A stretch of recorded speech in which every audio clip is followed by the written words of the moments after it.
c'est donc on a minute donc émission la vidéo comme koda émission la vidéo ba di kurata ye o émission ba ngwaka tu ba lobela ba to ba komona bango te ba finga ba to te makambo te stop at for basi dans la minute to zo lobela makambo lobela makambo c'est poto kota gonfili corona ngai nakacha pari très fort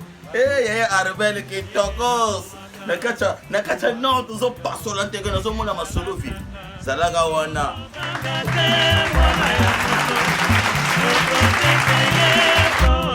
temporisé bon na minute yo na ina masolo asika batrozo kaza zimaba ko lo ba non ça la publicité asika na minute e komi titu masolo échanger e komi kanga masolo donc to kanga masolo komi masolo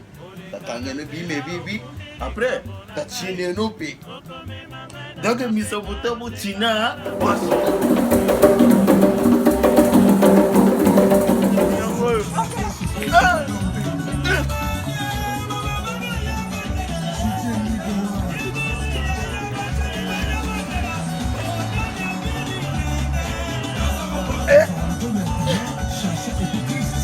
ayo kata mamu China washika aye meka ukangaba na pesi bote kota corona nga Vivier gros Vivier bale chéri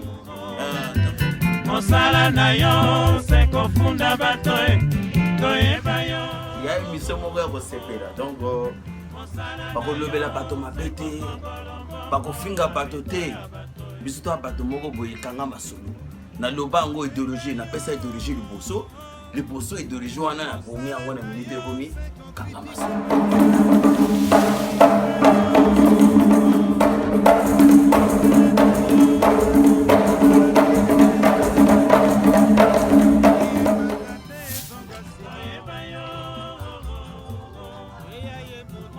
Maître chorégraphe. Bonjour. So, I'm ready.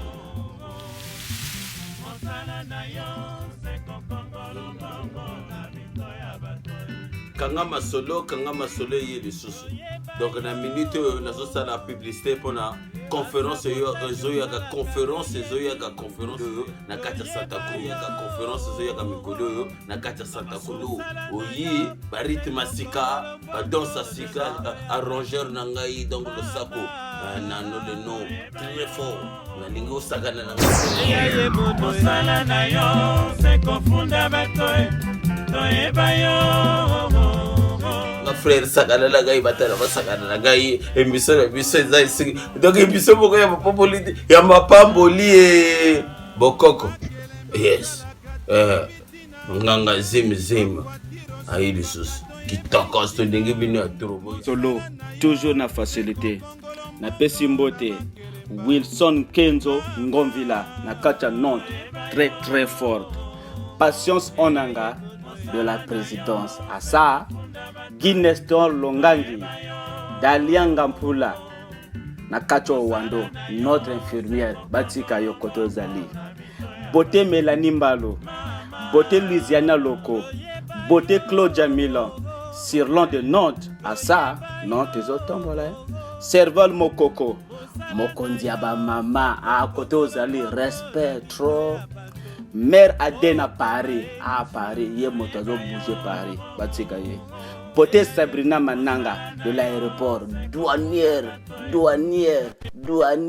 Batika yo Congo la facilité Kanga Masolo Ndinga Ligi Bino Oyo na posani deuxième